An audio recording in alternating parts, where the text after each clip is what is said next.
살아계신 하나님 아버지, 또 부족한 자를 세워주셨사오니 마음의 생각과 뜻과 그 모든 것을 주장해 주셔서 정말 하나님의 마음을 알고 깊은 것을 발견해서 그 깊은 것을 인하여 성령으로 깨달아진 그 내용들과 그 말씀하시는 것들이 밝히 전거되어지기에 부족함 없도록 역사해 주시옵소서.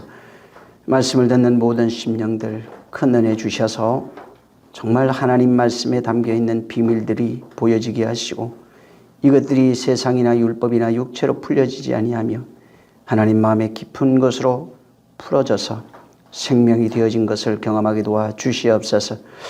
오늘도 함께 하시고 복 주시길 원하며 예수 이름으로 축복하고 기도했습니다. 아멘. 자, 오늘 욥기입니다. 3장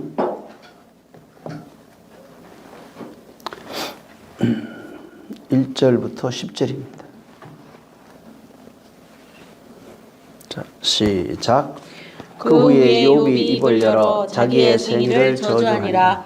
욥이 말을 내어 가로되 나의 낱날이 멸망하였더라면 나만을 배웠다 하던 그 밤도 그러하였더라면 그날이 캄캄하였었더라면 하나님이 위에서 돌아보지 마셨더라면 빛도 그 날을 비치지 말았었더라면 유암과 사망의 그늘이 그 날을 자기 것이라 주장하였었더라면 구름이 그 위에 덮였었더라면 낯을 캄캄하게 하는 것이 그 날을 두렵게 하였었더라면 그 밤이 심한 어두움에 잡혔었더라면 해의 날수 가운데 기쁨이 되지 말았었더라면 달의 수에 들지 말았었더라면 그 밤이 적막하였었더라면 그 가운데서 즐거운 소리가 일어나지 말았었더라면 그 나를 저주하는 자 곧 큰 악어를 격동시키기에 익숙한 자가 그 밤을 저주하였었더라면 그 밤에 새벽 별들이 어두웠었더라면 그 밤이 광명을 발할지라도 얻지 못하며 동틈을 보지 못하였었더라면 좋았을 것을. 이는 내 모태의 문을 닫지 아니하였고 내 눈으로 환난을 보지 않도록 하지 아니하였음이로구나. 아멘. 1장과 2장은 그 이제 욥기 서론이라고 전에 말씀을 드렸습니다. 그래서 욥에게 일어난 그 사건들 중심으로 이제 서술이 되어 있습니다. 근데 이제 3장에 여기는 이제 본론인데 본론의 첫 장입니다. 여기 3장부터 이제 37장까지 이제 이야기가 계속 이어지고 있는데 거기에 이제 그 서두의 첫머리입니다. 이제 3장은 1장, 2장에는 뭐 욥이 얘기하는 것이 거의 없어요. 이제 욥에게 일어난 사건들을 얘기를 하는데 여기 3장은 이 사건을 겪었던 그 욥이 자신의 그 감정, 그 상태 이런 것들을 토로하고 탄식하는 내용이 이제 되어 있습니다. 이제 그리고 이 사건이 일어나고 나면 이 이제 이야기가 끝나고 나면 이제 이후부터 욥의 친구들이 이제 나타납니다. 나타나서 끊임없이 이제 같이 설전을 벌이고 있는 이야기가 이제 4장부터 시작이 됩니다. 그리고 이제 31장까지 이것이 계속 지속이 됩니다.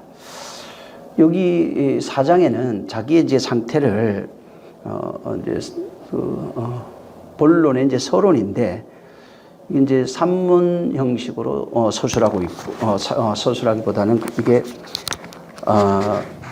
시적인 그 운율 형식을 띠고 있어요. 그래서 그랬더라면 그냥 또 이렇게 했더라면 하는 어떤 그 노래 형식입니다. 이게 그래서 자기의 그 상태를 뭐 시적인 표현으로 그 풀어내고 있는 겁니다. 뭐 쉽게 말하면 이제 욥의 애가 같은 겁니다. 자, 근데 이제 여기 여러분이 읽었는데 1절부터 10절에 여기에 뭐가 있냐면 욥이 자기의 신세를 이제 한탄하면서 토로하면서 자기 생일을 저주하는 내용입니다. 여기는 욥이 자기의 그 생일을 저주하면서 태어난 날 뭐 얘기하면서 이런 것들이 계속 반복되고 있는 겁니다. 사실 지금 욥이 겪었던 그 환란을 통해서 이 그 3장 1절부터 토로하고 있는 이야기는 그 불과 뭐 얼마 만에 일어났던 최소 한 3개월 정도 되는 그 기간 안에 일어났던 그 사건들입니다. 사실 그 전에 삶을 보면은 일장에 굉장히 부유했던 것 같아요. 부유하고 굉장히 뭐 사는데 어려움이 없었던 그런 사람입니다. 그래서 재산도 많았고 일하는 일꾼들도 상당히 많이 있던 걸로 보여집니다. 그런데 그 이 짧은 기간 동안에 모든 자식을 다 잃어버리고 모든 재산을 잃고 심지어 자기가 이제 목숨만 간신히 붙어 있고 온몸이 악창이 나서 죽음을 기다리고 있는, 사실 그냥 확 죽어버렸으면 좋은데 죽지 않고 죽음보다 더한 지금 현실을 경험하면서 그 내용을 토로하는 내용입니다. 근데 문제는 이 토로하는 그 욥의 현실을 토로하는 그 내용 속에 자기가 지금 당하고 있는 환경, 그 육신의 어떤 절망이나 이런 것들을 이것들만을 보고 그렇게 하는 것일까? 라고 이제 생각을 해본다면은 사실은 그런 환란과 어려움, 육신의 고난까지, 질병까지 합쳐져서 원인이 되긴 했을 겁니다. 이런 현실 속에서 사실은 깊은 마음 속에는 뭐가 있냐면은 지금 그전에는 그런 생각을 못 했을 거예요. 이 환란을 겪고 난 이후에 어떤 마음이 있냐면 영적인 것과 현실적인 것이 복합적으로 지금 작용을 해가지고 이 사람이 이런 고백을 하고 있는 거거든요. 왜 영적인 것이라고 한다면은 자기가 앞에 서두 1장에 보면은 열심히 희생제사를 잘 드립니다. 응? 또 자기의, 그러니까 희생제사를 통해서 신 앞에 자기의를 드러내고 있었고, 자기가 생각하는 나름대로 최선을 다한 그런 영적 신앙생활이고 신을 기쁘시게 해드렸다고 이제 생각을 하는 겁니다. 그럼에도 불구하고 이런 그 환경을 경험했을 때 이 두 가지 영적인 어떤 내용들과 지금 현실을 경험하면서 토로하고 있는 그런 이야기가 복합적으로 이제 작용한 겁니다. 여기 3절에 욥이 이제 입을 열었다 나오죠. 여기 이것도 이제 나중에 얘기할 텐데 그 입을 열었다가 어디 좀 나오죠. 예수님이 마태복음 산상수훈의 5장에 산에 오르사 입을 열어 가라스 때 하는 그 내용을 여기에 담고 있어요. 그러면서 이제 생일을 욥이 말을 내어가로되 하면서 이제 말을 시작합니다. 그러면서 이제 3절부터 10절까지 뭐냐면 생일을 저주합니다. 자기가 태어난 그 생일을 저주하고 있고, 그 다음에 이제 11절부터 나중에 이것도 한번 그 뒤를 읽어보시기 바랍니다. 11절부터 19절에는 오히려 죽음을 동경하는 내용이에요. 생일을 저주하고 있고, 11절부터는 죽었다 하면 하는 그 어떤 죽음을 동경하는 그런 내용들이 19절까지 되어 있습니다. 그리고 20절부터 26절에 이제 여기 보면은 지금 죽지도 못하는 상태잖아요. 내가 저 생일을 저주하고 있었고 앞에는 그 다음에 죽음을 동경하는 이야기로 이제 풀어갔어요. 그러다가 이제 20절부터 26절에는 죽을 수조차 없는 현실이에요, 지금은. 죽을 수조차 없는 그런 현실의 그 비참한 상태를 그대로 고백하고 있는 내용으로 되어 있는 겁니다. 지금 이 그 욥은 그냥 태어나지 않았더라면, 그것이 더 좋았을 거야. 태어났더라도 그냥 빨리 죽었더라면, 이런 고생 안 하고 죽었더라면 그것이 차선이었을 거야.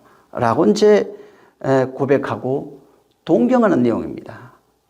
그냥 안 태어났더라면, 태어났어도 빨리 그냥 죽었더라면 얼마나 좋았을까라고 하는 것을 내용으로 되어 있는 겁니다. 또 이제 이런 내용으로 되어 있다 보니까 혹시 이제 욥이 물론 이런 상황을 겪어서 그러긴 한데 자기의 탄생이나 죽음을 동경하는 걸 보고 뭐 염세주의자나 이런 것으로 이제 생각하는데 그렇지가 않습니다. 또한 여기 보면은 그 기독교인들이 여기서 오해하는 것들이 이제 욥이 자기 생애를 저주하잖아요. 또 그다음에 죽음을 동경합니다. 그러니까 또 어떤 생각을 하게 되면 하나님의 그 섭리라고 그러죠. 하나님의 섭리, 주권 이런 것이 있는데 욥은 태어나고 죽는 것은 하나님의 섭리와 주권이 있다고 합니다. 근데 이걸 부정하는 건가라는 그런 생각을 하기도 합니다. 그래서 사실은 욥기를 잘 보면은 뭘 얘기를 하냐면은 이제 고난을 지금 겪고 있습니다. 욥이 고난을 겪으면서 인간의 그런 어떤 도무지 할 수 없는, 어찌해 볼 수 없는, 그러니까 탄생은 어찌할 수 없어요. 응? 죽겠다고 해서 뭐 물론 자살하면 그만이겠지만은 죽겠다고 해서 그 죽음도 내가 선택할 수 있는 것이 아닙니다. 그래서 이 고난과 환난을 통해서 뭘 고백하냐면은 인간의 도무지 할 수 없는, 인간으로서 할 수 없는 어떤 절망, 죽음이라든가 탄생이라든가 하는 이런 것들을, 그 다음에 병을 어떻게 할 수가 없어요. 응? 인간으로서 도무지 할 수 없는, 이건 신의 섭리에 있는 그런 것들을 고통이라고 하는 것, 고난을 통해서 고백하고 있는 겁니다. 응? 이 태어나는 거 자기 마음대로 되는 게 아니잖아요. 죽는 거 자기 마음대로 되는 게 아니거든요. 그래서 사실 인간이 경영하고 있는 이 세상, 사람이 태어나서 살아가면서 살아가고 있는 여기에서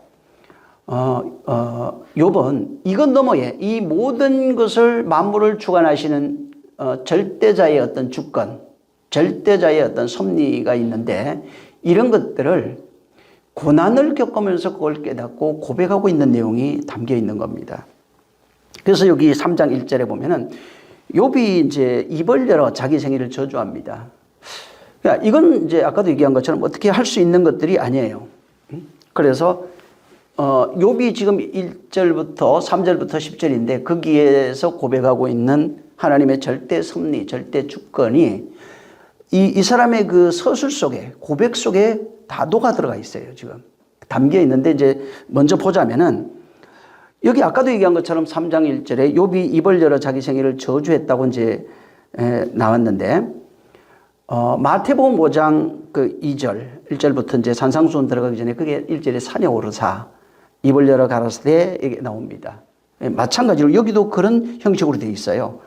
자신의 입을 열어서 지금 인생들이 이야기를 하고 있는데 실상은 뭐냐면은 자기의 고백 속에 인간은 절대로 할 수 없는 오직 신의 주권 아래 있는 신의 섭리와 주권 아래 있는 내용들을 이것을 고백하고 있는 겁니다. 예수님이 그 마태복음 5장 2절 3절 입을 열어서 말씀하시는 내용이 뭐냐면 율법 속에 담겨 있는 진리예요.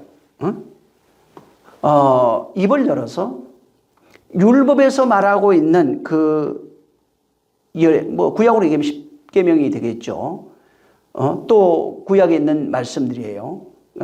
그래서 산에 오르사 똑같습니다. 전에 얘기했던 것처럼 구약에 모세가 시내산에 올라서 십계명을 받은 그 내용을 지금 이 산상수훈이라고 하는 산에 올라가서 입을 열어서 거기서 10이라고 하는 것이 무엇인지를 설명하고 있는 겁니다. 그래서 산상수훈 안에 제일 처음에 있는 내용이 팔복이라고 하는 내용입니다. 그리고 복의 내용이 뭔지를 하나님이 말씀하는, 이건 인생들이 말하는 게 아닙니다. 하나님이 말하고 있는 복이라고 하는 그 개념이 뭔지를 거기다가 말씀하시고 가르쳐 주신 겁니다. 그러면서 거기에서 산상수훈 속에 담겨 있는 내용 속에 그분의 가르침은 진리를 우리에게 전해주기 위해서 그분이 율법이라고 하는 것이 어떻게 맞춰져야 되는지, 그래서 내가 율법을 완전케 하러 왔노라 이렇게 말씀합니다. 그래서 율법이 완전하게 되면은 바로 10이라고 하는 것이 완성이 되는 내용입니다. 그래서 율법이 진리로 완성되는 내용을 거기다가 산상수훈에서 말씀하시면서 거기에 그 율법의 완성은 당신의 죽음으로밖에 되지 않는다고 거기에 담아둔 겁니다. 그러니까 산상수훈에서 처음부터 이미 하나님의 뜻이 어떤 것인지 말하고 있고 그 하나님의 뜻 속에 그것을 완성하기 위해서는 당신의 죽음이 있어야 된다고 하는 것을 말하고 있는 겁니다.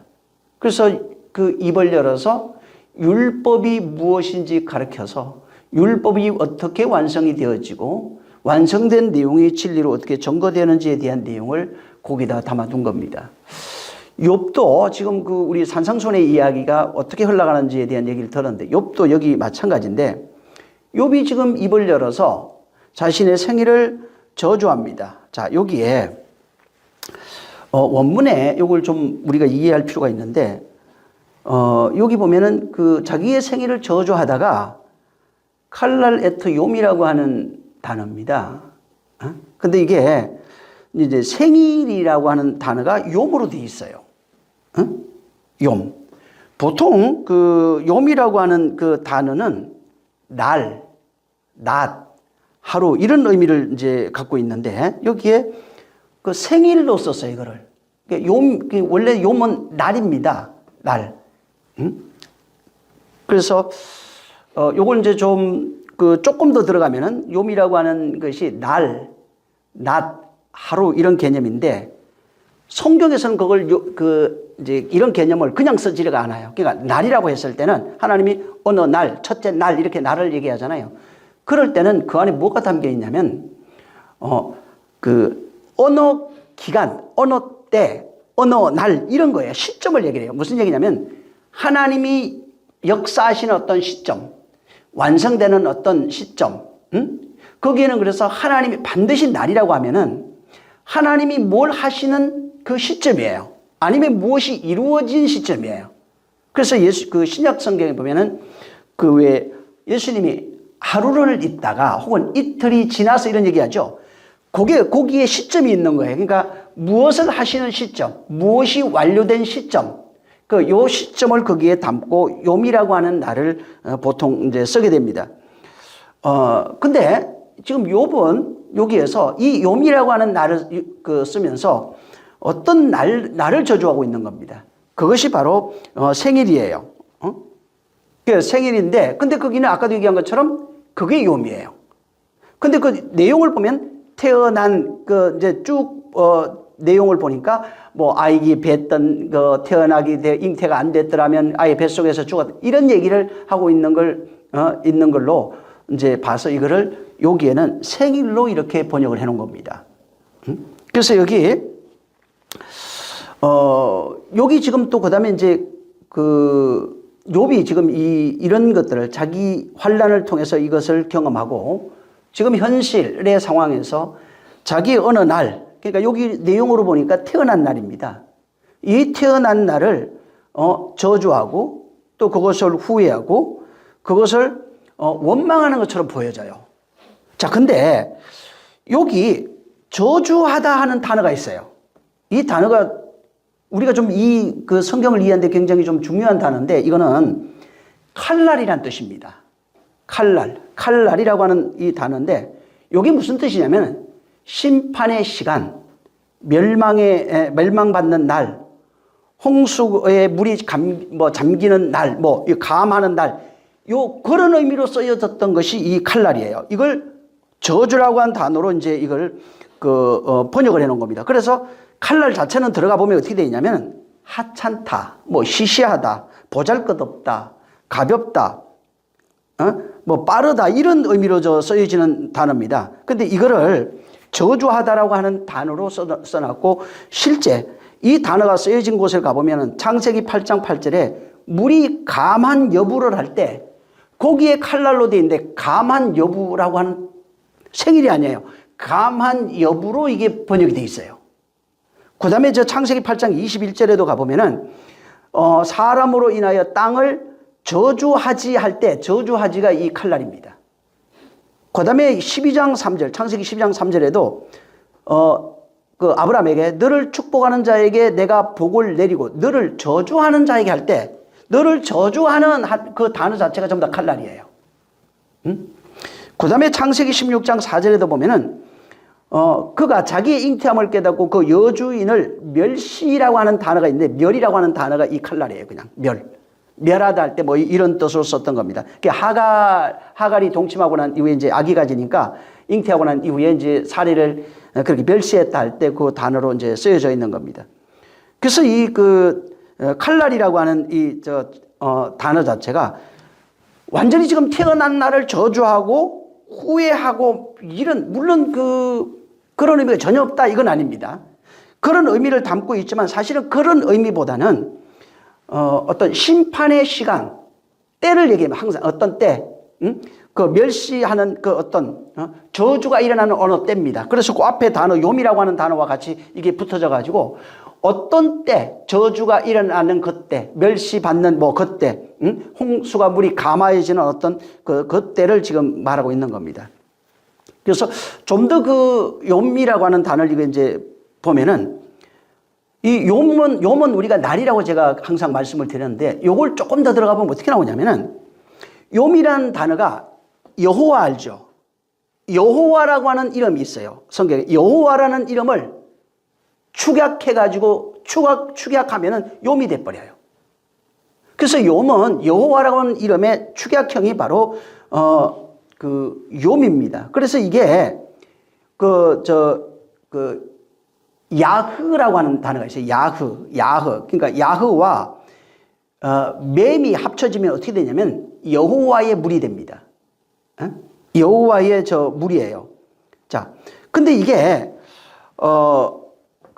그래서 어떤 그 기간, 어떤 날 혹은 또 때, 이런 의미하는 요미라고 하는 단어가 이제 여호와 이름이라고 하는 것을 파자해서 그 내용하고 이걸 비교해 보면 어떻게 되냐면은 항상 요미라고 하는 단어는 여호와가 흘려주는 물이 있는 어떤 때예요. 그러니까 여호와라고 하는 이름이 요미 여호와 이름의 축약형이라고 그랬죠. 그래서 이거는 야흐와 맴이 합성돼 있는 거예요. 그래서 그 두 단어가 합쳐져 가지고 여호와의 물이라는 뜻이에요. 그 여호와를 파자해 보면은 여호와의 물이에요. 근데 이 요미 거기에 붙어버리면 어떻게 되냐면 여호와의 물이 흘러나는 그때예요. 그래서 요미라고 하는 날이 이 여호와의 축약형으로 돼 있어서 요는 항상 여호와가 어떤 일을 행하시는 그때입니다. 여호와가 어떤 일을 행하시는 때, 뭐 물이 감한 때든가, 뭐 예를 들어서 저주하는 때라든가, 뭐 어떤 때를 얘기해요. 그러니까 그분의 역사가 있는 어떤 날들이라고 하는 그날 이런 의미를 담고 있다는 겁니다. 그다음에 여기 지금 그 날이 나와요. 그날. 자기의 그 생일을 저주하죠. 그다음에 나의 날 그날에 또 멸망하였다라면 이런 그 얘기들이 여기 계속 나와요. 자, 여기 보면은 그날이라고 하는 이제 단어도 마찬가지인데 이것도 들어가 보면 어떻게 돼 있냐면 하욤이에요. 하욤. 이게 하욤이 신약에 오면 어떻게 되냐면은 그리스도의 날이라는 의미를 갖고 있어요. 그러니까 요미라고 하는 게 아까 여호와의 물이 흘러나는 때라고 그랬잖아요. 그 단어가 그렇게 같이 연결이 돼 있어요. 그래서 그날도 마찬가지인데 그 날이에요. 어떤 날? 그날은 여호와의 그 날, 그리스도의 그 날입니다. 지금 욥이 지금 말하고 있는 것은 그 날인데 이 그날을 저주했대요. 욥은 지금 그 날, 여기 생일이었더라면 지금 생일을 얘기를 했죠. 거기 생일을 저주한 겁니다. 자, 그러면은 우리가 단순히 생각할 때 그냥 자기 태어난 날을 저주하고 이걸 여기 가르쳐 주고 싶어서 이거 썼을까? 내용을 여러분 지금 읽어보면은 1절부터 보면은 욥이 너무나 구체적으로 한 얘기예요. 이런 얘기를 여기 써놨어요. 아무도 알지도 못하는 얘기를 지금 여기다가 써놓은 겁니다. 그래서 여기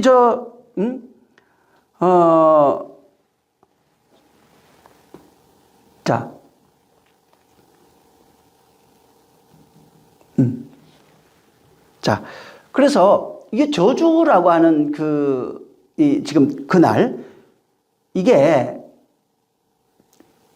욥이 지금 말하고 있는 이 내용 속에 있는 내용들을 보면은 그냥 단순히 자기의 어떤 지금 환경이나 자기가 지금 겪고 있는 어떤 일들을 그냥 하나님과 상관없이 그냥 내가 겪고 있던 어떤 일들만을 저주하고 있는 내용이 아니고, 여기에는 이미 여기 욥기 1장에 말해 놨지만 하나님과 사단과 하나님의 아들들의 합의하에 일어난 이야기인데 그 내용을 욥이 지금 경험하고 있는 겁니다. 그래서 이 그날이라고 하는 이 날은 지금 그날을 이게 저주했는데, 실제 조금 더 이렇게 보면은 여기에 담고 있는 내용은 율법 아래에 있는 그날들이에요. 전부 다. 율법의 의로서 하나님 앞에 나가서 자기 의를 자랑했던 욥이 환난과 이런 그 고난을 통해서 이가 고백하는 것이 뭐냐면, 지금 욥을 통해서 그 율법 아래에 있는 모든 인생들, 지금 죄 아래에 있는 모든 인생들, 세상으로 살아가고 있는 부와 혹은 자기 의와 이런 걸 가지고 살아가고 있는 모든 인생들이 바로 저주받는 그날, 율법의 날들이, 율법으로 살아왔던 그 날들, 율법 아래에 속하여 있던 그런 날들이 바로 저주받는 그 날이 욥이 말하고 있는 그 날이에요. 그래서 그 날이라고 하면 그냥 단순히 뭐 지금 저주받고 있고 고통받고 있고 환난당하고 있고 어려움 당하고 있으니까 이것만 생각하지 마. 그거 욥이 환난당했다는 걸 우리한테 말해주고 싶어서 이거 써놓은 게 아니고, 지금 이미 이 욥기 1장부터 욥의 상태를 이미 설명하고 있고, 욥은 그 상태를 환난을 통해서 경험하는 거예요. 그러면서 욥이 얘기하는 것은 율법의 날들이에요. 율법 아래 태어나서 율법 아래 살다가 율법 아래 죽을 수밖에 없는 인생들의 그 모습, 이 모습을 여기에 담아서 그대로 지금 욥이라고 하는 어떤 사람을 이제 실어다가 그 사람을 통해서 그 이야기를 여기에 담아놓은 겁니다. 그래서 여기 성경이 그날이래, 혹은 그날, 또 어떤 때, 또 혹은 뭐 여호와의 때, 이런 것들이 있어요. 이게 전부 다 어디로 연결이 되냐면은 그날, 뭐 혹은 어떤 때, 역사하는 날, 뭐 이런 것들이 있어요. 또 혹은 뭐 빛나는 날, 뭐 이런 것들이 굉장히 많이 나오는데, 이게 상징적으로 돼 있는 건데, 율법의 그날이, 율법의 저주가 일어나는 그날이 언제냐면 예수 그리스도의 십자가에서 죽는 그날입니다.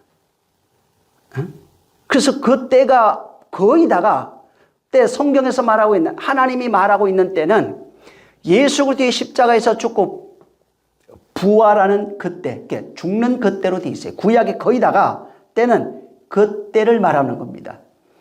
그래서 실제 여기 욥기에 욥을 막 저주하는 내용이 나오죠. 자, 하나님이 저주하는 사건이 하나 있어요. 여기는 욥이라고 하는 인생을 들어서 인생들이 어떻게 저주받고 어떻게 다시 회복이 되고 하는 이런 내용들을 여기 설명을 해놨는데, 이 속에 뭐가 있냐면은 하나님이 저주하시는 어떤 존재와 또 저주받아서 바로 죽고 부활하는 그 존재가 그냥 욥의 어떤 환경과 서술 속에다가 담아가지고 거기에 진짜 죽고 부활하는 존재를 여기다 심어놓은 거예요. 이제 그러다 보니까 실제 하나님이 저주한 날이, 여기 우리는 보통 어떻게 생각하냐면 노아 홍수 때 하나님이 저주해갖고 인간을 살렸습니다. 그러니까 하나님이 어떻게 우리를 구원하는지에 대한 내용이 그 담겨 있어요. 여기도 마찬가지예요. 거기에서 필요한 것은 하늘에서 물이 내려옵니다. 하나님의 저주의 날이 있어요. 그 날이 되어, 그날 14일이 되어 이렇게 나와요. 14일은 죽는 날이에요, 다. 여기도 하나님의 그 날이라고 하는 것은 하나님이 저주하는 그날, 멸망하는 그날, 하나님이 일하시는 어느 때, 어느 기간, 이것을 여기에다 담아놓고 이걸 설명해 놓은 겁니다. 바로 쉽게 말하면 예수 그리스도의 십자가의 죽음이 하나님의 저주의 날이에요. 그럼 우리도 저주받았느냐? 잘 보세요. 예수님이 죽을 때 당신 죽었는데 인간은 저주받지 않았어요. 근데 바울은 우리가 그와 함께 저주받아 죽었다고 말합니다. 그러니까 그가 저주받아 죽을 때 우리도 저주받은 거예요. 그러면 우리가 저주받은 거예요. 저주받지 않은 사람은 안 죽었겠죠. 그래서 그 하나님의 저주의 날이 구약에 있는 모든 심판 뭐 혹은 저주 이런 것들이 끝이 어디냐면 전부 다 예수 그리스도의 죽음으로 귀결이 되어 있는 겁니다. 자, 여기 그래서 이제 욥이 자 2절에 보면은 입을 열어요. 마찬가지로 같은 내용이에요. 무엇이 하늘에서 점거되어져 내려오는 그런 의미를 여기에 담아놓은 겁니다. 그리고 이제 3절부터 7절까지 계속해서 반복되는 이야기가 3절에 보면은 그냥 멸망했다면, 그 다음에 4절에 보면 아예 캄캄했다면, 5절에 보면은 어둠과 죽음의 그늘, 흑암 이런 것들이 나와요. 그래서 그 5절에는 유암과 사망으로 이제 번역을 해놨는데 이게 들어가 보면은 어둠과 죽음의 그늘입니다. 이제 그렇게 돼 있어요. 그 다음에 이제 다시 여기 3절을 그 멸망하다 이런 거 있죠. 왜? 그 나의 날이 멸망하였다라면 할 때 이제 멸망하다가 있는데 이게 아바드라고 하는 단어로 되어 있어요. 아바드. 이게 멸망하다, 뭐 죽다 이런 뜻입니다. 혹은 뭐 사라지다, 소멸하다, 잃어버리다 뭐 이런 뜻을 갖고 있는 게 이제 아바다인데 그래서 여기 멸망했더라면 아바드 돼 있고, 그 다음에 이제 캄캄하다가 있어요. 4절에. 근데 이게 호세크예요. 이 호세크는 여러분이 많이 들었던 얘기일 겁니다. 그게 허감이라고 하는 이제 단어인데 어둠 혹은 허감으로 이제 번역이 되어 있어요. 그 다음에 이제 5절에 죽음 뭐 이런 것들이 있는데 이게 죽음의 그늘로 이제 여기는 되어 있어요. 죽음의 그늘이라고 하는 단어인데 두 단어가 아니고 그냥 기본에는 하나예요. 찰마웨트라고 하는 단어입니다. 이 찰마웨트라고 하는 이 단어가 뭐냐면 여기는 지금 죽음의 그늘 이런 걸로 돼 있고 짙은 그늘, 짙은 그늘이 있잖아요. 짙은. 그다음에 흑암. 그다음에 뭐 여기에 또 이제 다른 의미로 첼마웨트라고 하는 단어가 있는데 이것도 죽음의 그늘 혹은 흑암이라고 하는 단어 이런 식으로 이제 쓰여져 있어요. 자, 그러면 여기 보세요. 지금 3절, 4절, 5절에 있는 게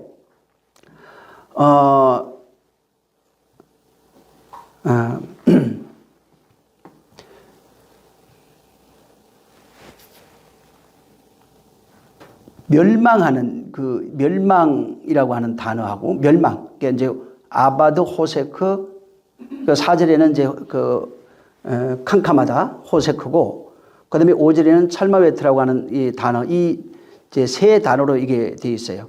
자, 보통 아까도 얘기한 것처럼 아바드라고 하는 단어 자체가 멸망시키는 것 혹은 소멸시키는 것 혹은 사라지게 하는 그 뜻으로 이제 성경에 굉장히 많이 쓰여져 있는데 이게 쓰여질 때 그 내용들을 보면은 어떤 내용이 있냐면은 앞뒤 문맥에 보면은 거의 다가 죽음 이후에 이 아바드는 죽음 이후에 무덤에 들어가 있는 상태를 거의 다 표현하고 있어요.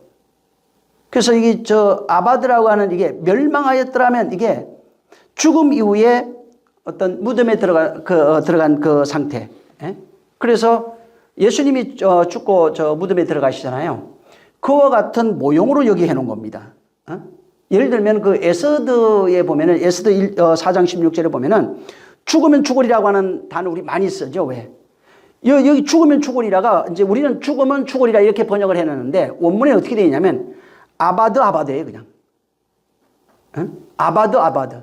죽으면 죽으리라 아니라 죽으면 죽으리라. 그래서 이게 근데 이게 아바드가 이게 완료형으로 되어 있는데 들어가 보면 어떻게 되냐면은 그걸 다시 번역을 하면은 죽음이 오면 죽음으로 완성된다는 뜻이에요. 그러니까 죽음이 오면 아바드가 죽음이 오면 죽음으로 완성된다. 그래서 멸망해서 어떤 사라지는 어떤 의미가 아니라 아바드 죽음이 왔을 때 죽음이 와야 그 죽음을 통해서 뭐가 완성되는 내용이에요. 그래서 첫 번 것들은 완전히 사라져야 돼요. 완전히 사라지고 소멸되는 겁니다. 그래서 아바드 죽음이 오면 죽음으로 완성된다. 지금 여기 지금 마찬가지입니다. 여기도 아바드라고 멸망하다 하는 이게 죽음이 와가지고 완전히 없어져서 어떤 그걸 그냥 자포자기하는 의미보다는 죽음을 통해서 아바드라고 하는 것을 통해서 무엇인가 새로운 것을 계속해서 말하고 있어요. 그 다음에 이제 호세크, 이 캄캄하다 4절에 나오는 이 단어도 호세크인데 여기는 이제 캄캄하다 이렇게 되어 있는데 이거는 창세기 1장 2절에 보면은 뭐 혼돈, 공허, 흑암이 있잖아요. 거기에 썼던 호세크예요. 그래서 호세크는 지금 여호와의 그 날들, 그러니까 여호와의 날들이 있어요. 여기 지금 그 날로 좀 이따가 설명할 텐데 그것도 그 날이라고 하는 날들이 여호와의 날이에요. 여호와가 일하는 그 날인데 그게 어둠이래요. 호세크는 어둠으로 덮여 있는 상태예요.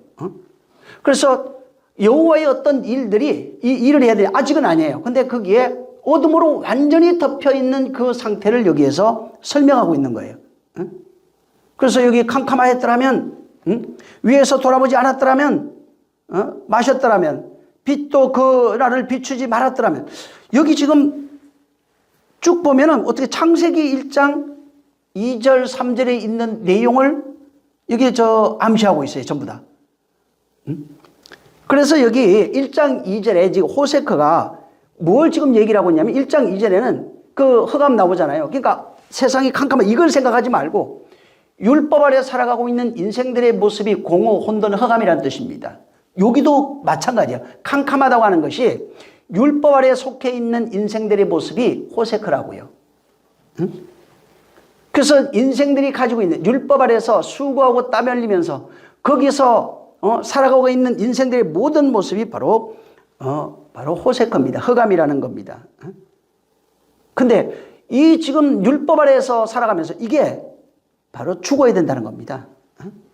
이게 죽고 또 죽어야 된다는 거예요. 율법 아래 살아가고 있는 인생들. 그러니까 인생들이 여기서 나오는 게 뭐라고 설명했느냐면 신약에는 육신의 안목, 육신의 정욕, 육신의 안목, 뭐 이생의 자랑 이런 것들이라고 그랬잖아요. 이거 안에 다 포함된다고요.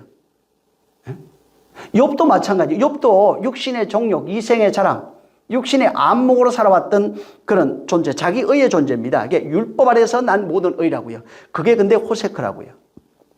그게 죽으면 바로 진리의 빛이 나오는 거예요. 그게 안 죽으면 안 되는 겁니다. 그래서 여기 캄캄했더라면 하나님이 돌아보지 않았더라면 그날의 빛을 비추지 않았더라면 이게 첫째 날까지 이야기하는 그 내용을 그대로 여기 다 담아놨어요. 그래서 여기 이 1절 같은 3절 같은 데도 가만히 보면 그냥 밤이에요.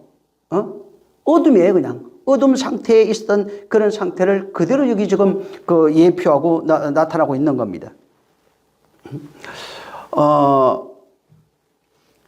여러분, 이제 예수님이 이 세상에 말씀 육신되어 오시죠. 그리고, 사실은 예수님도 성경에 그런 말씀이 있어요. 하나님은 사람의 머리털 하나라도 다 세심받았다고 말씀합니다. 근데 예수님은 말씀이 육신되어 이 땅에 오셔서 뭐라고 얘기하냐면 아버지가 나와 하나로 있다고 말합니다. 하나로 있다고 하는데 딱 한 번 아버지와 난 항상 하나니라 아버지가 내 안에 있다고 얘기하셨는데 딱 한 번 하나님이 그를 돌아보지 않은 때가 있어요. 딱 한 번이에요. 언제냐면 예수님이 십자가에 죽을 때 하나님은 침묵했어요. 아버지는. 항상 그전에는 뭐라고 했냐면 아버지 나와 함께 계심을 감사하나이다. 내 이야기를 들으심을 감사하나이다. 항상 이런 고백을 했었거든요. 근데 그날만큼은 아버지께서 아버지를 불러도 침묵하셨어요. 아버지가 그를 돌아보지 않으셨다는 거예요. 왜 그렇게 그를 돌아보지 아니하시고 그를 돕지 않으셨을까? 왜 그러냐면은 침례 요한이 그에게 그를 증거할 때 뭐라고 했냐면 보라 세상 죄를 지고 가는 하나님의 어린 양이라고 그랬어요. 십자가는 세상 죄를 지고 가는 하나님의 어린 양의 마지막 종착지예요. 거기서 만약에 돌아보셨다면은 세상지를 지고 지고 가면서 거기서 죽을 수가 없어요. 어린 양으로 죽어야 하시기에 하나님 아버지도 거기에 침묵하시는 겁니다. 그래서 예수님도 그 얘기 하잖아요. 겟세마네 동산 마지막에 아버지여 이 잔이 지나가길 원합니다. 라고 고백합니다. 자, 예수님이 지금 겟세마네 동산에서 이 잔이 지나가길 원합니다. 라고 이제 고백을 하고, 그 다음에 엘리엘이 라마 사막단이 말씀하시면 아주 운명하시기까지, 이제 그를, 이제 돌아보지 않았단 말이에요. 자, 문제는 그 기간이 우리는 어떻게 생각하냐면은 예수님이 혼자 거기서 기도하시고 십자가에 달려 죽고 그냥 항상 이런 생각을 많이 가지고 있어요. 그게 이제 틀린 건 아닙니다. 아닌데 겟세마네 동산에서 그분이 엘리 라마 사마 이 잔이 지나가길 원합니다. 아버지요, 아버지요, 이 잔이 좀 지나갔으면 좋겠습니다. 근데 내 원대로 마시고 아버지 원대로 되기를 원합니다. 라고 하는 고백이, 여러분, 예수님은 죄 없는 분이라고 그랬죠. 그 고백이 어떤 고백이냐면, 당신이 내일 죽어야 되기 때문에 그러는 것이 아니라, 그거 맞아요. 난 아버지 뜻을 이루러 왔다고 수없이 얘기하고 있는 겁니다. 자, 그때 기도는 뭐냐면은, 우리를 대리해서 하는 기도예요. 그분은 죽으러 왔어요. 난 죽으러 간다, 죽으러 왔다, 내가 이거 죽어야 한다. 수없이 얘기하신 분이에요.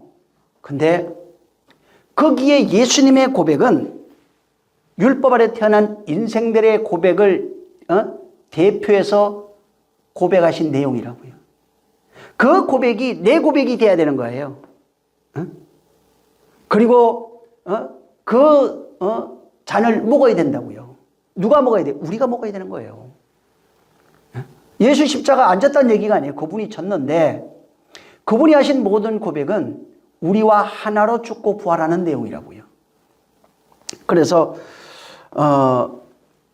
여기도 이제 마찬가지예요. 마찬가지인데 정말 나를 돌아보지 않았더라면, 욥이 고백하는 그 내용 속에 캄캄했더라면, 내가 돌아보지 않았더라면, 그날에 비추지 않았더라면 고백하면서 하나님의 어떤 섭리들이 계속해서 여기에 지금 나타나고 있는 겁니다. 자, 그리고 이 5절에도 이제 보면은 유암과 사망의 그늘 이렇게 이제 돼 있죠. 여기 이제 들어가 보면 이게 번역을 지금 여기는 유암과 사망의 그늘로 돼 있는데 어둠과 죽음의 그늘이라는 뜻입니다. 이제 요새 개역 개정에는 보면은 어둠과 죽음의 그늘 이렇게 나옵니다. 그래서 어둠과 죽음의 그늘이 그날을 자기의 것이라고 주장하였더라면 이렇게 이제 번역을 해놨어요. 여기하고 조금 이제 조금 다릅니다. 그러면서 이제 구름이 그 위에 덮였더라면, 흑암이 그날을 덮었더라면, 오히려 개역 개정이 조금 더 번역이 잘 돼 있습니다. 이거보다는 어쨌든 뭐 같은 내용이에요. 한문으로 이제 써놓은 거니까 이거는. 이제 5절은 근데 조금 보통은 사람들이 어렵다고 생각을 합니다. 왜 그러냐면 이거를 개역 개정은 여기 지금 우리 개역 한글은 유암과 사망의 그늘이 그 날을 자기의 것이라 주장하였더라면 하고 이제 쭉 나가요. 근데 이게 표준 세변역에 보면 어떻게 이걸 번역했냐면은 어둠과 사망의 그늘이 그 날을 제 것이라 하여 이렇게 해놨어요. 제 것이라 하여. 그리고 이제 거기에 그 구름이 그 위에 덮였더라면 거기를 뭐라고 되냐면 검은 구름이 그날을 덮었더라면. 그 다음에 이제 낮을 캄캄하게 하는 것이 할 때 낮을 어둠에서 덮어서 그날의 공포 속에 몰아넣었더라면. 이 번역이 많이 달라요. 그 다음에 이제 공동 번역 같은 데에 봐도 뭐라고 되면 칠흑 같은 어둠이 그날을 차지하여 구름으로 덮고 해는 그 빛을 잃게 하여 그날을 공포 속에 몰아넣어라. 그러니까 많이 조금씩 그 해석했던 내용이 문맥과 어떤 것을 앞에 두느냐에 따라서 이게 이제 달라지는데 어찌됐든 조금씩 다르고 그러다 보니까 해석도 이 번역을 했을 때도 이게 굉장히 많은 고민을 한 거예요, 다들. 굉장히 고민을 해서 이 부분이 이제 개역 한글, 개역 개정, 제가 읽어드렸던 표준 세변역, 공동 번역 이런 것이 조금씩 전부 다 다릅니다. 그만큼 이게 좀 어렵다는 얘기겠죠. 자, 근데 5절 이제 그 앞에 여기 그날을 제 것이라 하여 이렇게 나와요. 유황과 사망의 그늘이 그날을 자기 것이라 이렇게 나와 있어요. 그늘이 그날을 자기 것이라 이렇게 하는 건데, 이게 저 원문에는 어떻게 되어 있냐면 이게 가알 호세크 찰마베트 샤칸 알이라고 하는 단어예요. 이게 그 제일 먼저 나오는 단어가 처음에 딱 이 5절 앞에 아마 나중에 그 사전 보세요. 거기에 제일 먼저 앞에 나오는 단어가 가알입니다. 가알. 가알이라고 하는 이 단어가 속량이라는 뜻이에요. 뭐 속량하다 혹은 구속하다 했을 때 이 단어를 쓰는 거예요. 속량하다, 구속하다, 뭐 여러 가지 역할을 하다, 뭐 이런 뜻으로 이제 쓰여질 때 이게 쓰는 겁니다. 그래서 가알인데, 이제 보면은 아까 호세크라고 했죠. 어둠, 흑암입니다. 어둠. 그래서 어둠과 가알, 속량하다, 호세크, 어둠이라고 하는 이제 단어고, 그 다음에 죽음에 할 때 이게 이제 아까 얘기했던 찰마웨트입니다. 그래서 그 다음에 이제 가을, 그늘, 혹은 이제 속량. 근데 이걸 이렇게 놨어요. 어찌됐든 이걸 보면은, 어둠과 죽음의 그늘의, 그늘에, 그 다음에 구속하였더라면 하는 이런 식이에요. 조금 이게 지금 어렵죠. 그러니까 어둠과 죽음의 그늘이 구속하였더라면, 이런 의미로 이제 번역이 되어 있어요. 그래서 아까도 얘기한 것처럼 이 가을이 속량하다, 뭐 구속하다 이런 건데, 이 가을은 거의 대부분이가 구약에는 왜 기업 물을 자 나오죠? 왜? 기업 물을 자로 쓸 때 이 가을을 썼어요. 그러니까 이게 어떤 하나님의 구속사하고 연결이 되어 있어요. 전부 다. 하나님이 우리에게 무슨 일을 하고 싶어 하는 그때예요. 뭘 하시려고 하는, 아직 시작을 안 했어요. 어둠과 흑암 속에서 있는 그 상태고, 아직 시작은 안 됐는데, 어찌됐든 그런 의미로서 이렇게 담고 이 단어들을 쓰고 있다는 겁니다. 그래서 여기 지금 어둠과 죽음의 그늘, 이게 인간은 죽음과 어둠의 그늘 속에 있다는 겁니다. 근데 거기에 가을이에요. 구속하였더라면 이렇게 돼 있다고요. 죽음과 어둠의 그늘. 그래서 이거는 구속은 성경은 딱 한 번밖에 없습니다. 예수 그리스도께서 우리를 죽음과 어둠에서 그분이 아주 모든 것을 다 담당하시고 우리를 구속하는 것밖에 없는 겁니다. 그가 우리의 죄를 짊어지고 죽는 그 내용이 그냥 구속이에요. 쉽게 말하면 이거를 예수께서 우리의 죄악을 담당하시고 십자가에 죽는 내용이 여기로 얘기를 한다면 어둠에서 죽음의 그늘이라고 하는 그런 가을로 연결이 된다고요. 어둠의 그늘 아래에 있는 이는 인간밖에 없어요. 죽음의 그늘에 있는 것도 인간밖에 없는 겁니다. 그가 기업 물을 자가 돼서 우리를 속량하시는 내용이 여기에 담겨 있는 겁니다. 그래서 근데 만약에 어둠과 어둠의 죽음의 그늘을 담당하시고 속량하면 어떻게 되냐면은 무덤에 들어가야 돼요. 전부 다 죽어야 되는 겁니다. 그래서 여기에는 지금 어떻게 되냐면 어둠이라고 하는 호세크 써놓고 죽음이라고 하는 죽음의 그늘입니다. 그게 하나예요. 그냥 죽음의 그늘이 찰마웨트예요. 아까도 얘기한 것처럼 그렇게 돼 있고, 그 다음에 이제 속량이라고 하는 단어가 가을로 해놓은 거예요. 자, 그리고 여기 지금 6절부터 이렇게 쭉 이제 보면은 8절을 한번 읽어보세요. 먼저 그냥. 자, 시작. 8절 시작. 나를 저주한 자 곧 큰 악어를 격동시키기에 익숙한 자가 그 밤을 저주하였었더라면. 네.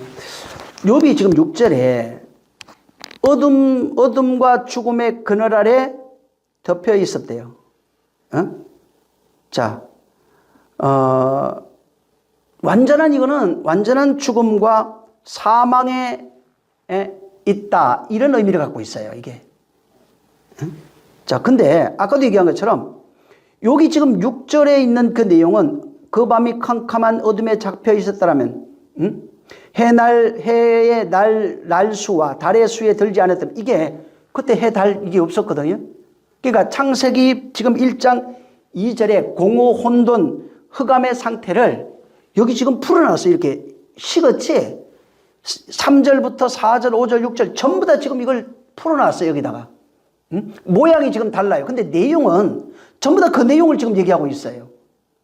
자, 그래서 여기 이게 결국은 뭐냐면 욥을 통해서 인생들의 모습을 욥이 지금 대변하고 있는 겁니다. 그러니까 욥이 인생들이 지금 모습, 인생들의 상태, 율법 아래에서 태어나서 살다가 죽어가고 있는 인생들의 그런 모습들을 여기다 그대로 이렇게 시처럼 이렇게 그 묘사해 놓은 겁니다. 자, 근데 이렇게 인간들이 지금 혼돈과 공허와 흑암이 가득한 상태잖아요. 거기는 또 뭐라고 되어 있냐면 창세기 1장 2절에 공허와 혼돈과 흑암이 가득한데 하나님의 신은 수면에 운행하고 있는 거예요. 자, 근데 하나님의 신이 수면에 운행하고 있어요. 어떻게 운행하는 거예요? 사망에서 생명을 건져내려고. 어둠의 물속에 빠져있는 자, 율법의 물에 빠져있는 자를 건져내시려고. 그래서 거기에 지금 운행하고 있는 거거든요. 그래서 이 8절을 이제 여러분이 읽었는데, 이게 지금 우리는 여기 악으로 나와 있죠. 이 악으로 돼 있는데, 이 개역 개정엔 악어가 아니고 그냥 원문 그대로 썼어요, 이거를. 이걸 다시 이제 만약에 번역하면 어떻게 되면, 나를 저주하는 자들, 곧 리워야단을 격동시키기에 익숙한 자들이 그 밤을 저주하였다, 이렇게 돼 있어요. 그러니까 여러분 이제 번역 성경을 좀 이렇게 한번 보세요. 같이 이렇게 보면은 이 8절이 지금 여러분이 보고 있는 이 내용하고 조금 다르게 지금 이제 번역을 해 놓은 겁니다. 그러니까 원문 악어로 여긴 돼 있지만은 큰 악어 이렇게 돼 있잖아요. 이걸로 돼 있는데 지금 요게 나를 저주하는 자들, 곧 리워야단을 격동시키기에 익숙한 자들이 그 밤을 저주하였다. 이런 식으로 이제 번역이 돼요. 자, 그 십자가라고 하는 것이 우리가 보통 저주의 상징이죠. 근데 십자가는 저주의 상징인데 하나님의 저주가 있어요, 거기에. 그래서 나무에 달리는 자마다 저주 아래 있다고 얘기를 했는데 그 나무에 달리는 이야기를 이미 구약부터 하나님이 말씀하신 거예요. 그리고 그 나무 들어가 보면 나무로 인해서 구원받는 이야기가 굉장히 많이 나옵니다.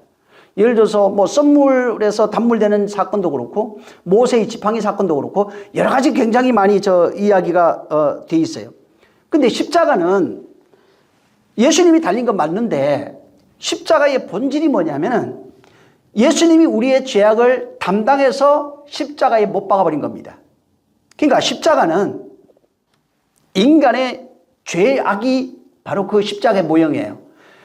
인간의 욕망이나 죄악이 십자가에 달려있는 거예요. 십자가는 그걸 상징한다고요. 예수님이 인간의 죄를 짊어지고 거기에 달아버린 거예요. 그분은 죄 없는 분이라고 그랬잖아요. 그러니까 십자가는 저주의 상징이에요. 예수님이 저주가 아니잖아요. 근데 그건 저주의 상징이라고요. 왜 저주의 상징이라고 하냐면은 인간의 모든 죄악이 거기에 담겼어요. 그래서 그걸 저주의 그 나무라고 이렇게 말하는 겁니다. 그래서 자, 저주의 나무가 되려면 어떻게 돼야 되냐면은 그분과 우리가 하나로 연합해서 같이 달려야 됩니다. 만약에 예수님만 달리면은 저주의 나무가 안 돼요. 그러면 그는 어떻게 되냐면은 자기 죄로 죽는 자가 돼버려요. 그가 자기 죄가 아니라고 하는 그 죽음이 자기 죄가 아니라고 하는 사실을 어떻게 증명을 하냐면은 내가 그와 하나로 죽어서 그 죄가 내 거라고 얘기하면 돼요. 그러면 그가 죄 없다고 증명할 수 있는 겁니다. 하지만 그분만 달리게 되면은 자기 죄로 죽는 거예요. 그래서 십자가라고 하는 게 저주의 십자가잖아요. 나무에 달리는 자마다 저주 아래 있다고 얘기한 거예요. 그러니까 내 저주, 죄악이라고 하는 그 저주, 그 사망이라고 하는 저주, 이 저주와 의로운 분이 하나됨으로 십자가에 달려서 거기에 내 죄가 거기에 심판을 받는 겁니다. 그래서 거기에서 내가 십자가에 달려 그분과 같이 죽고 그분과 같이 부활한다고 얘기한 거예요. 그래서 그분과 같이 달리는 자마다 어디 들어가요? 무덤에 들어가요. 무덤에 들어가야 비로소 그분과 함께 부활할 수 있는 겁니다. 이런 상태, 인간의 그런 상태를 공허, 혼돈, 허감이라고 얘기한 겁니다. 자, 그리고 이제 여기 아까 8절에 리워야단이라고 하는 단어, 이제 여기 우리는 큰 악어 이렇게 번역을 해놨어요. 근데 이 리워야단이 이거 좀 뜻을 우리가 좀 이해할 필요가 있는데, 우리 이제 번역하면은 뭐 큰 악어 틀린 거 아닙니다. 악어라고 이렇게 번역한 것도 많고, 이게 그 여러 가지 번역한 내용들이 있어요. 리워야단이 보면 바다에 사는, 그냥 한마디로 얘기하면 바다에 사는 큰 생물이라는 뜻이에요. 이거를 여기는 지금 악어로 번역했어요. 자, 근데 리워야단이란 그 말은 악어라는 뜻이 아닙니다. 여러분 그 나중에 이 사전이 참 이런 건 좋은데, 리워야단의 어근을 찾아가 보면 어떻게 나오면 레위로 나와요. 그러니까 전혀 다른 의미잖아요. 지금 레위로부터 리워야단이 시작이 된 거예요. 거기서 이제 온 겁니다. 자, 그래서 이게 이따가도 설명하겠지만은 리워야단이라는 게 다른 여기 성경 여기저기에 큰 물고기, 뭐 악어, 뭐 용 이런 식으로도 이거 해놨어요. 자, 근데 이 리워야단이 아까 레위에서 왔다 그랬잖아요. 근데 레위가 무슨 뜻이냐면 연합이라는 뜻입니다. 연합, 하나됨 이런 뜻을 갖고 있어요. 그래서 이 레위는 무엇과 지금 연합되고 하나 되는 겁니다. 뭐가 하나 돼야 돼요. 자, 그러면은 레위를 알아야 될 거 아니에요. 레위는 우리가 잘 알죠. 이스라엘이 광야에 나와서 율법을 받고 이제 그 성막을 짓고 제사 제도를 거기에서 하나님이 정해줬어요. 그때 이제 레위 지파가 제사장 지파가 됐어요. 제사장 지파가 됐는데, 그때 제사장 지파가 되면서 뭘 하나님이 얘기를 하냐면은 레위 지파는 다른 분깃이 없어요. 땅이 없고 하나님의 것이에요. 그리고 레위는 뭘 해야 되면 그 법궤 이런 것들을 옮겨야 돼요. 법궤라든가 이런 것들을 지고 옮기는 그런 일들을 하고 하나님의 것이라고 했죠. 그 다음에 365일 제사 드리는 사람이에요. 성전에서 제사의 직무를 감당하는 사람들이 이 레위 지파입니다. 자, 근데 레위 지파가 제사 일을 한다고 그랬잖아요. 보세요. 레위 지파가 다른 사람이 이제 양을 가지고 올 거 아니에요. 그럼 이제 그거 도축을 하잖아요. 거기 도축을 할 때 자기 혼자 못 해요. 그래서 그 양을 가져온 사람하고 제사장이 가르쳐 주는 대로 옆에서 코치하고 같이 하면서 이제 양을 잡는 겁니다. 근데 제사장은 거기서 뜰에서 뭘 입게 돼 있냐면 흰 옷입니다. 흰 옷을 입게 돼 있는데 이게 하나로 짠 거예요. 근데 요거를 입으면 어떻게 되냐면 양을 잡으면 온몸이 피칠을 해요. 온몸을 피칠을 해요. 그리고 피로 붉게 물들어 버려요. 제사장이 뜰에서 양을 잡으면서 피칠을 하게 되어 있는데, 이 내용을 리워야단으로 번역을 했어요. 그래서 리워야단이 레위에서 오는 거예요. 여러분 욥기 여기 욥기니까 한번 41장 한번 보세요. 1절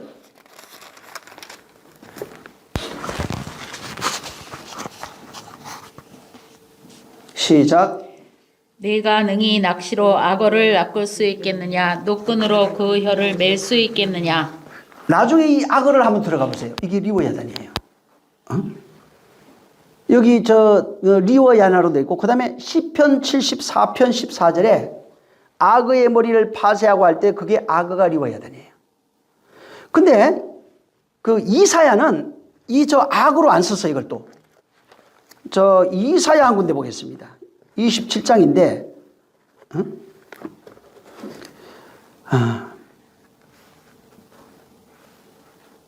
자, 27장 1절을 한번 읽겠습니다. 자, 시작. 그날에 여호와께서 그 견고하고 크고 강한 칼로 날랜 뱀 리워야단 곧 꼬불꼬불한 뱀 리워야단을 벌하시며 바다에 있는 용을 죽이시리라. 이 보세요.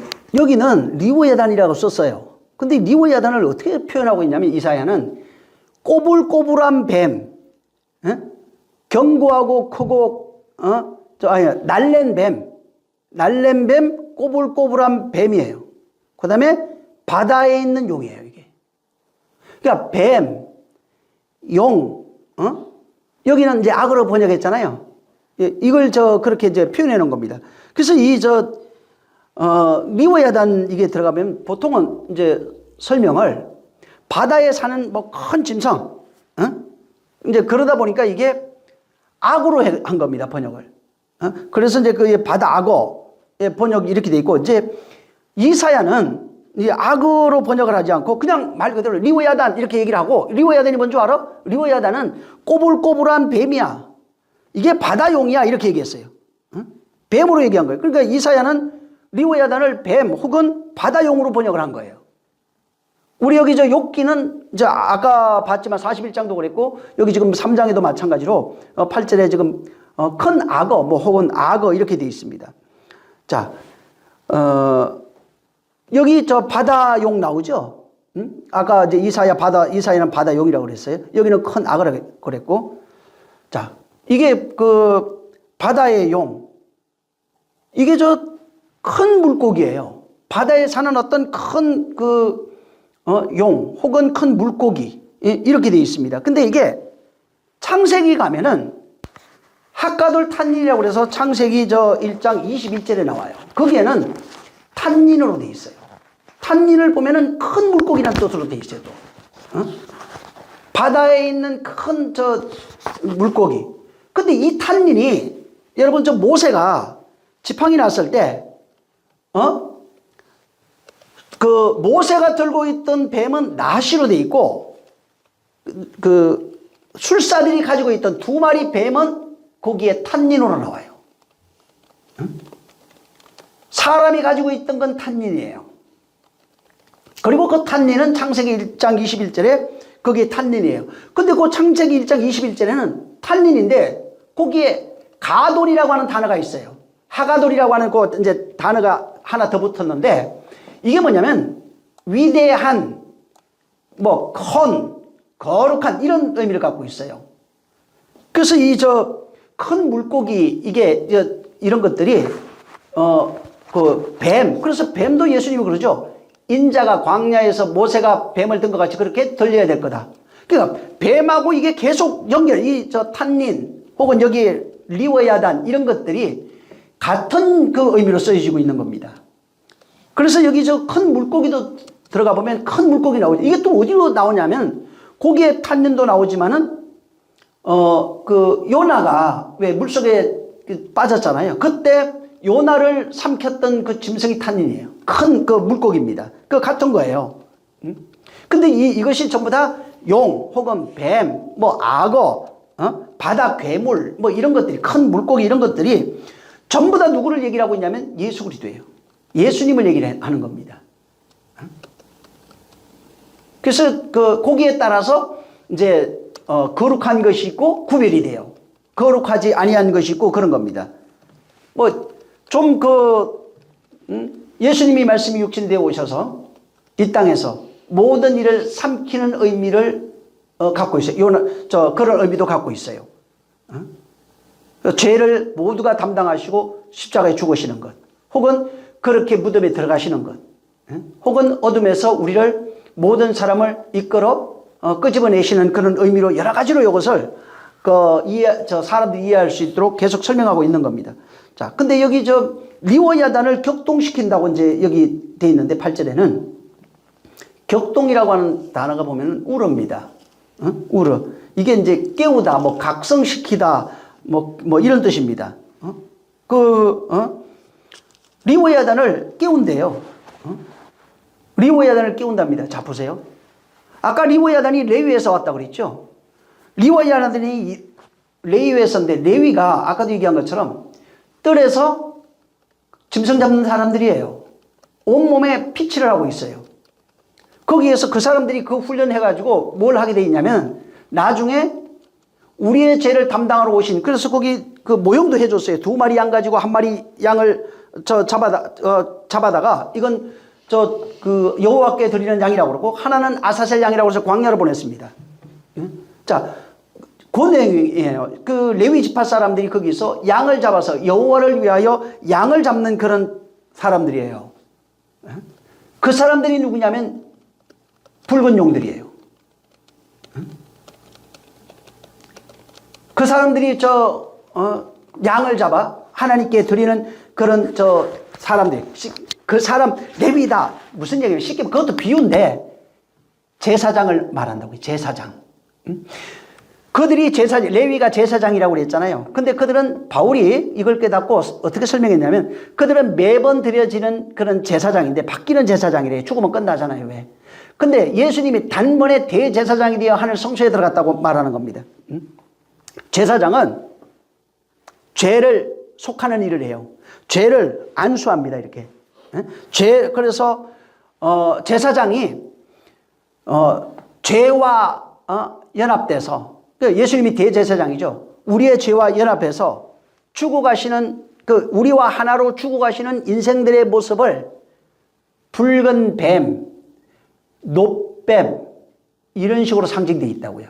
그 다음에 그가 여기 큰 물고기 뭐 이런 식으로 상징해 놓은 겁니다. 그래서 십자가에서 그가 피 흘려 죽으시잖아요. 죽고 이제 부활하시죠. 그래서 죽으시는 거예요. 그 일이 하나님이 뜻으로 죽습니다. 누가 죽여서 죽일 수 있는 건 아니지만은 예수님이 제사장으로서 대제사장이 되어 인류의 죄를 친히 자기의 피를 가지고 속량하신 거예요. 그래서 레위에서 리워야단이 오고 그 레위의 원 모형은 제사장이신 예수를 얘기를 합니다. 예수 그리스도. 그가 우리의 죄를 짊어지고 죽으시는 그 내용을 가지고 있어요. 그래서 이사야 그 1장 18절 이하로 보면은 앞에 야 이런 거 막 너희가 희생 제물을 드리고 뭐 막 쭉 나와요. 저들이 들어오는 걸 막아줬으면 좋겠다. 이런 얘기를 하시다가 1장 18절에 가서 이제 그 앞에 회개하라는 얘기가 나와요. 1장 그 15절에서 17절에 보면은 죄인아 오라 막 얘기를 해요. 그 다음에 18절에 가면 너희 죄가 조홍같이 희게 될 거야. 그가 이 세상 오셔서 바로 제사장, 이게 붉은 용이에요. 여기는 이제 붉은 용, 뭐 리워야단 이렇게 해놨는데 제사장으로 죽고 죽으시는 그것을 예표하는 겁니다. 그 내용을 담고 설명한 얘기라고요. 그래서 그가 우리의 죄를 담당하시고 대제사장으로 그가 죽으시면은 대제사장으로 우리의 죄를 당신의 피로 속량해. 대제사장이라고 하는 당신의 피로서 우리 제사장이 되어 친히 대제사장이 되어 당신의 피로서 하늘 성소에 들어가시는 그 속량하는 그 일을 하시면은 우리의 죄가 정결하게 된다고요. 그가 그리스도예요. 그가 우리를 깨끗게 하시는 거예요. 그래서 그가 이 세상에 있을 때 레위라고 하는 여기 리워야단이죠. 레위 곧 대제사장입니다. 그가 대제사장으로서 죄를 속량하는 그 일을 하시면은 우리를 깨끗게 하실 수 있다는 겁니다. 그리고 그가 그렇게 그 일을 하셔야만 우리가 온전해지는 겁니다. 여기 지금 뭐 붉은 짐승, 용 뭐 이런 거 있잖아요. 뱀, 뭐 악어 또 혹은 그 다른데 뭐 사단 이런 게 굉장히 많이 나와 있어요. 지난번에 사단에 대해서도 말씀을 드렸는데 사단은 의미 자체는 그런 거라고 그랬죠. 하나님 건너편에서 하나님을 대적하고 있는 존재라는 뜻이에요. 자, 그걸 그럼 거꾸로 바꿔서 우리 입장에서 보면은 사단이 뭐가 되냐면 나를 대적하는 존재가 사단이 되는 거예요. 인간 입장에서 그걸 또 사단이라고 그래요. 하나님 입장에서 건너편에 있는 게 사단인데 인간 입장에서 나를 대적하고 나를 괴롭게 하고 너를 저주하는 게 사단이에요. 그래서 이 욥기에도 사단이 나와요. 전에 한번 그 얘기는 했어요. 그래서 예수님이 붉은 용으로 오셔서 바로 우리의 죄를 담당하고 죽으시는 그분을 껍데기로 보면 어떻게 되냐면 그냥 붉은 용이에요. 그냥 그분은 사단일 뿐이에요. 그래서 이 사단도 또 나중에 들어가면 나중에 그건 한번 여러분이 찾아보시기 바랍니다. 누가복음 10장 18절에 보면 뭐가 있냐면 예수님이 갑자기 그 무슨 말씀을 하시냐면은 사단이 하늘로부터 번개같이 떨어지는 걸 봤대요. 사단들이 막 떨어지고 있어요. 그래서 이게 그분과 하나로 죽지 않으면은 절대로 하나 연합되어 하나로 죽지 않으면 정결케 하는 자가 될 수 없고 우리가 그리스도가 될 수도 없고 그분이 우리를 대적하는 존재로 오지 않는다면은 그분은 우리는 살아날 방법이 없어요. 그가 제사장으로서 우리의 죄를 짊어지고 죽고 부활하셔서 하늘 들어가셔야만 우리가 온전하게 될 수 있는 겁니다. 자, 이제 예수님이 예를 들면은 바리새인 서기관 율법사들이 있죠. 성경 사복음서를 우리가 읽으면서 느끼는 게 이 사람들하고 계속 싸우는 얘기입니다. 자, 그럼 바리새인 입장에서 한번 생각해 보면은 예수님은 바리새인 눈에 혹은 율법사 눈에 이 사람은 거기는 성경을 어떻게 그냥 기록했냐면 이단 혹은 이단의 괴수 이렇게 얘기했어요. 조금 낮게 얘기한 사람이 뭐냐면 제가 어떤 선지자 중에 한 사람 아니냐 이렇게 얘기한 것 뿐이고 이 사람들 눈에는 그냥 이단이에요. 무슨 얘기냐? 예수님이 공생애 하는 기간 동안 그분이 가르치는 내용이나 하신 일들이나 이런 모든 것들이 사단이라고요. 리워야단이라고요. 계속 그런 일을 하시는 거예요.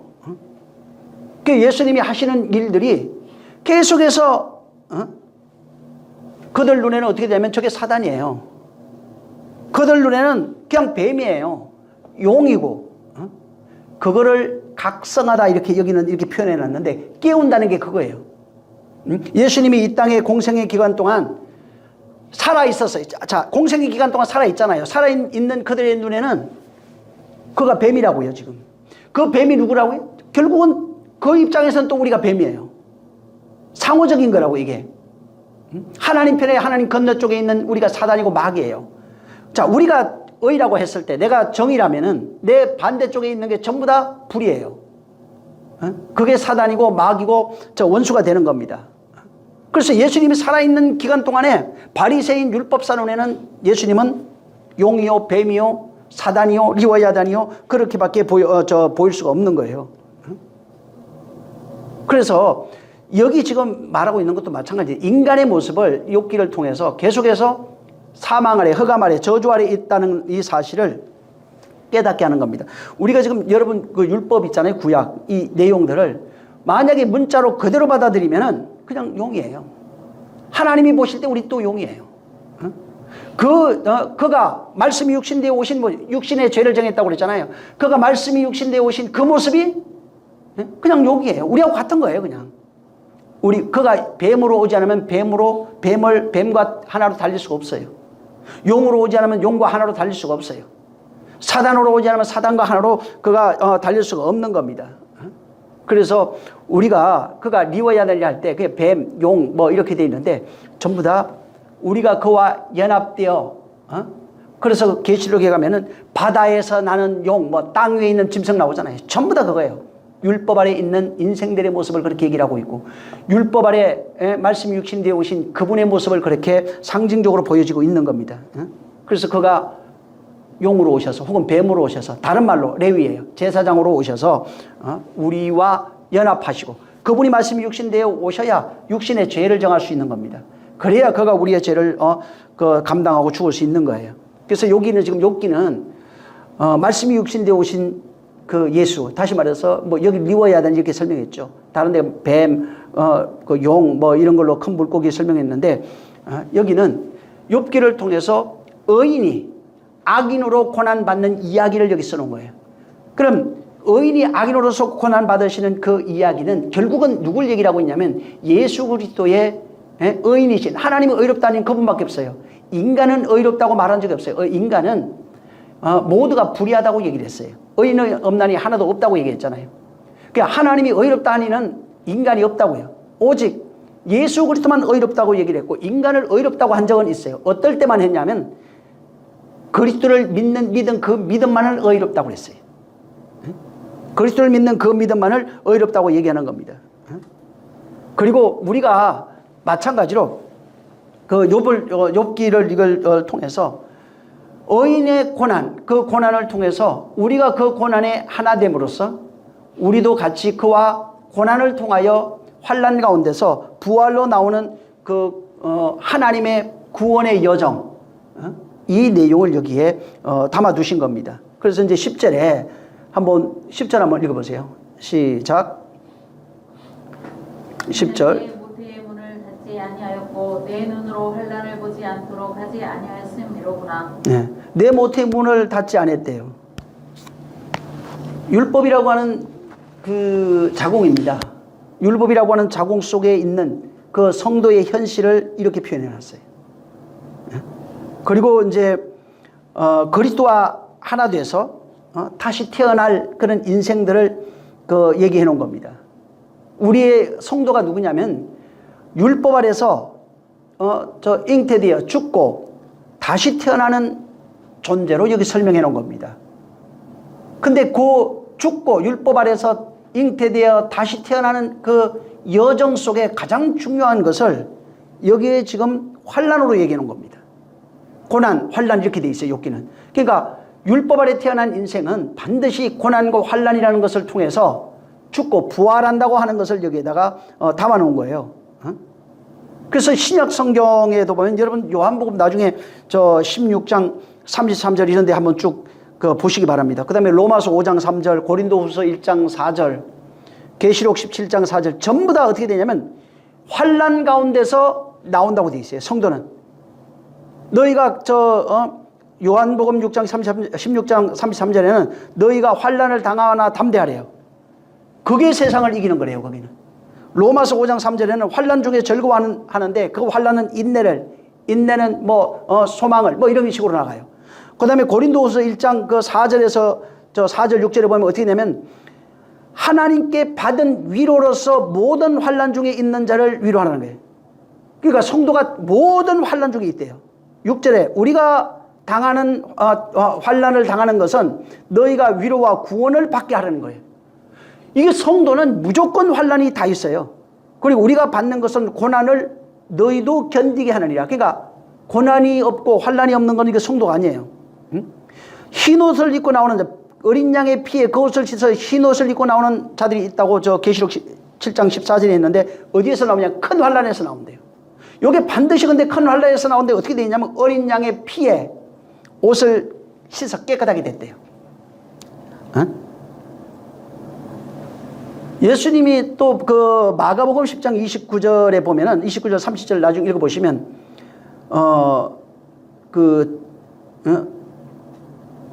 30절에 있는 핍박을 겸하여 복을 받는다고 되어 있어요. 근데 29절에 재미있는 건 요거 나중에 한번 여러분 요것도 좀 찾아보면 재미있는데 집이나 형제나 저 자매나 어미나 아비나 자식이나 전토를 벌인 자 이렇게 나오잖아요. 벌인 자가 이제 나오다 이런 뜻으로 되어 있어요. 그게 단어가 내보내다 혹은 나오다 이런 뜻이 되는데 이게 여기 있는 내용은 그대로 창세기 12장 1절에 아브라함이 본토와 친척과 아비 집을 떠나 그 얘기예요. 이거. 그게 뭘 얘기하냐면 아브라함에게 한 그 얘기는 율법의 세상에서 빨리 나오라는 얘기예요. 나오는데 환난과 고난과 핍박을 거쳐야 가나안 들어간다는 얘기를 하고 있는 거예요. 그래서 그 핍박도 거기 그들은 전부 다 이게 박해 핍박 고난 이렇게 돼 있어요. 복을 받는데 핍박을 받아야 돼요. 복이 전부 다 우리가 말하는 육체의 복이 아니에요. 이게 팔복에서 말하고 있는 그 복입니다. 복이 있으라 할 때 마카리오스 하는 거예요. 그 복은 환난 가운데서 나와야 돼요. 환난이 없으면 이 복이 나올 수가 없는 겁니다. 그래서 지금 욥을 통해서 지금 여기 10절까지 한 얘기가 구구절절 어렵게 얘기를 했지만은 창세기 1장 2절에 있는 그 상태, 인생들의 상태입니다. 곧 율법이라고 하는 그 어둠 속에 속해 있는 율법이라고 하는 자궁 안에 잉태되어 있는 인생들을 여기 지금 3절부터 10절에 묘사해 놓은 거예요. 율법이라고 하는 그 자궁을 허감, 저 어둠 이런 식으로 다 표현해 놓은 거예요. 거기에서 잉태되고 어쩌고저쩌고 얘기해 놓은 겁니다. 이게. 자, 거기에서 나오려면은 예수 그리스도의 은혜 없이는 안 된다는 것을 말하고 있는 겁니다. 거기서 나오는 율법에서 나오는 것을 여기는 시적 표현으로서 이랬으면 좋았을 걸, 저랬으면 좋았을 걸, 리워야다니 깨워야 되고 뭐 이런 식으로 해놓은 거예요. 그러니까 이거는 하나의 어떤 이야기를 가져다가 읽어보시면은 이게 아니 욥의 탄식하는 것을 누가 들었어요? 아무도 들은 사람이 없어요. 근데 이거 써놨잖아요, 이게. 응? 이걸 통해서 뭘 자꾸 얘기하고 싶은 거예요. 그 이야기 스토리 속에다가 인생들의 상태하고 거기에서 건져내시는 이가 어떻게 건져내시는지 또 우리가 어떤 것을 통해서 거기서 나올 수 있는지를 여기 설명해 놓은 겁니다. 정말 어둠과 죽음이라고 하는 이 이제 흑암입니다. 흑암의 공포 속에서 그 저주의 멸망 아래서 완전히 진리로 나오려면은 아까 얘기한 것처럼 환난을 통하지 않으면 아무것도 할 수 없어요. 거기서 리워야단이 깨어나야 돼요. 리워야단이 깨어나서 그 환난을 통해서 우리가 거기서 나올 수 있는 겁니다. 그래서 지금 8절부터 계속 그 얘기 해놓은 거예요. 인간의 상태, 그 다음에 거기에서 우리를 끄집어내는 어떤 존재들, 그리고 나오려면 어떤 일을 겪어야 되는지를 여기도 이렇게 여러 가지 이제 시적 그런 표현을 써가지고 해놓은 겁니다. 한번 그냥 편하게 한번 읽어보시면 됩니다. 기도하겠습니다. 이 시간 기도할 때 정말 하나님, 내가 그리스도와 하나 돼서 거기서 진리로 나올 수 있도록, 어둠에서 빛으로 나올 수 있도록, 그래서 흑암에서 건져 빛으로 인도하신다고 하신 그 가운데 나와 우리 지체들이 있을 수 있도록 하나님 나를 좀 축복해 달라고. 또 이게 보면서 이것들이 성경에 여기저기 있는 내용들로 내가 깨달아질 수 있도록 하나님 나를 좀 축복해 달라고 한번 기도합니다. 좋으신 하나님 아버지 감사합니다. 우리 하나님께서 은혜 베풀어 주셔서 정말 하나님께서 우리를 구원하시려고 하시는 그 열심이 얼마나 큰지 우리 깨닫게 하시고 사망과 흑암과 어둠 아래 놓여 있는 그 그늘에 있는 우리들을 진리로 인도하시기 위해서 하나님이 그 하나님의 열심이라고 하는 그 열심을 통하여 우리를 진리 가운데로 인도하셨사오니 하나님 아버지의 그 여정 속에 성도의 고난과 환난을 통하여 그 온전함이 있사오니 하나님 아버지 우리를 정말 역사해 주사 고난과 환난이 세상에서 비록 정말 그게 슬퍼 보이고 힘들어 보일지라도 그 고난을 통해서 반드시 욥처럼 완성된 자의 모습으로 나올 수 있도록 우리 성도들에게 힘을 주시고 또 용기도 주시고 또 환난이나 고난 가운데 있는 자들이 욥기를 읽으면서 정말 하나님의 섭리를 깨닫고 더 완전한 자로 세워져 갈 수 있도록 역사하여 주시옵소서. 성령의 오늘도 함께 하심을 감사합니다. 예수 이름으로 기도했습니다. 하늘에 계신 우리 아버지, 이름이 거룩히 여김을 받으시오며 나라에 임하옵시며 뜻이 하늘에서 이룬 것 같이 땅에서도 이루어지리이다. 오늘날 우리에게 일용할 양식을 주옵시고 우리가 우리에게 죄진 자를 사하여 준 것 같이 우리 죄를 사하여 주옵시고 우리를 시험에 들게 하지 마옵시고 다만 악에서 구하옵소서. 나라와 권세와 영광이 아버지께 영원히 있사옵나이다. 아멘. 감사합니다.